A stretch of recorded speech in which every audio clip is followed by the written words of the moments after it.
Os governantes ainda acham que a Bíblia é um livro subversivo e perigoso. E por que eles têm tanto medo da Bíblia? Uma pergunta importante realmente, cuja resposta pode explicar o porquê de tantas perseguições. Porque a Bíblia nos faz novas pessoas. E todo o sistema no poder, seja o capitalismo, ou o comunismo, ou o islamismo, ou qualquer outro sistema religioso ou político, teme a hora em que Deus entra na vida de alguém, porque agora ela serve a um novo rei. O apóstolo Pedro disse em Atos que devemos obedecer antes a Deus e depois aos homens. De repente, quem está no poder perde o controle sobre o homem que lê o livro, porque agora obedecemos a ele primeiro, mais do que aos outros. Isto nos leva à beira da desobediência civil, embora eu não devesse usar o termo. Mas talvez seja o caso. Por que devemos obedecer ordens imorais?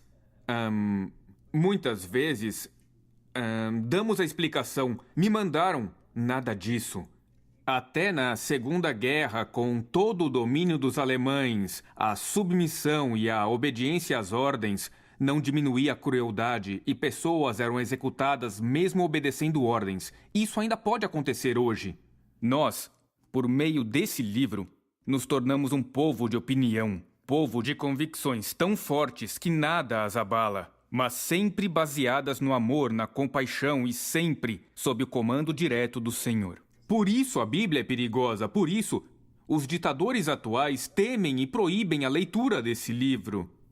E os cristãos que não vivem sob os regimes autoritários? Eu, certa vez, conheci um pastor na Tchecoslováquia que me disse: não importa onde você vive, se levar este livro a sério, estará em apuros. E acrescentou: então terá orgulho de fazer o que é certo. Há sentido em dizer que a Bíblia é um livro perigoso, mesmo vivendo numa sociedade livre? Sim, e essa é a razão dos ataques contra nós cristãos porque lemos a Bíblia. O método é diferente, o efeito é o mesmo. Somos muito ocupados para ler toda a Bíblia.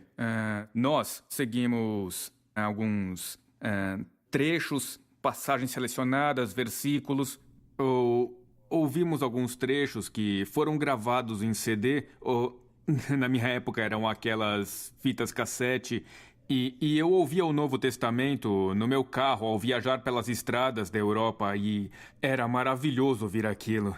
Você deve separar um tempo para aquietar-se. E é por isso que nessa sala quase não se ouve barulho vindo de fora. Eu não tenho televisão aqui. No rádio eu ouço notícias e havia uma janela bem ali. E quando eu ocupei essa sala, eu mandei fechar aquele espaço com tijolos, eliminando ruídos externos. Nós temos que ter um lugar para ouvir a Deus e então absorver a palavra. E talvez só assim ouviremos a voz de Deus. Ela não deve competir com toda a agitação à nossa volta.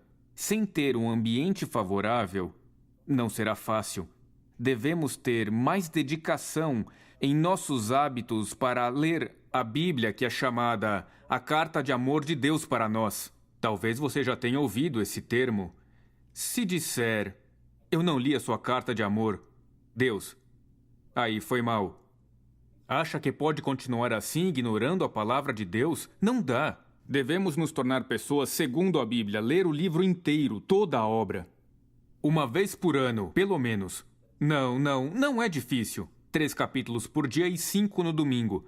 Se for ler em voz alta, são 88 horas lendo em voz alta e inclui o Antigo e o Novo Testamento.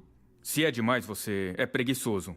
Como esperar que o Senhor o abençoe, o use e o proteja se tem preguiça de ler sua palavra, pela qual milhares de pessoas foram mortas, profetas foram mortos por ela, os apóstolos foram mortos por ela, mártires da história da igreja morreram por ela, hoje pessoas morrem por ela, e deixamos a Bíblia na estante? Existe uma história de uma família na Holanda, onde eu morei. Um pequeno garoto encontrou a Bíblia da família coberta de pó. Levou-a para a mãe e perguntou: mãe, esse é o livro de Deus? A mãe olhou o livro e disse: claro que é o livro de Deus. E ele falou, por que não devolvemos, já que não usamos? E, veja bem, hoje, só em inglês, existem 440 diferentes traduções e versões da Bíblia. Estamos lendo? Ou deixamos que, ocasionalmente, a verdade salte das páginas, nos atinja no rosto e mais nada? Para que, então, temos o livro, se somos tão relapsos com algo que exigiu a vida de tantos mártires da igreja e até hoje é assim? Como esperar que a palavra de Deus transforme nossa sociedade tão podre, corrupta, decadente e imoral? Se a igreja não mudar e, não ocasionalmente, mas fervorosamente buscar a Deus, não há esperança para a humanidade, pois isso realmente depende da atitude, fé e ação dos cristãos.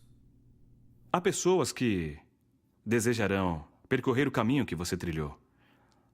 Então, dê-lhes um ponto de partida pelo qual poderão começar a viver segundo a Bíblia. Qual seria este ponto?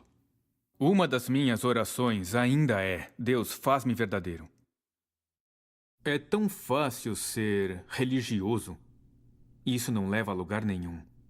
Quem teme ao Senhor chega lá sem precisar ser religioso. Nós fomos criados numa cultura religiosa, cínica, evangélica e blá blá. Mas peço a Deus que me faça verdadeiro. Eu não quero ser só mais um.